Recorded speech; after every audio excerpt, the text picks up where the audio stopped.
Ambassador. Good morning. Good morning, Deputy Ambassador. Nice meeting you. Thank you. I wish to take this opportunity to express my heartfelt appreciation to Your Excellency, the government and the good people of Kenya for the credence, hospitality, support, and assistance I have received during my tenure.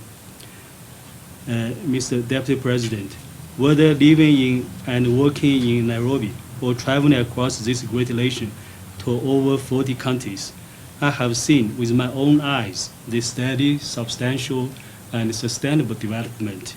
During the last few years, we've been able to realize quite a number of projects and programs. We are grateful for the roads project, which was agreed upon last September during the FOCAC in Beijing. We are grateful for the 15 roads which China has agreed to fund to support our infrastructure.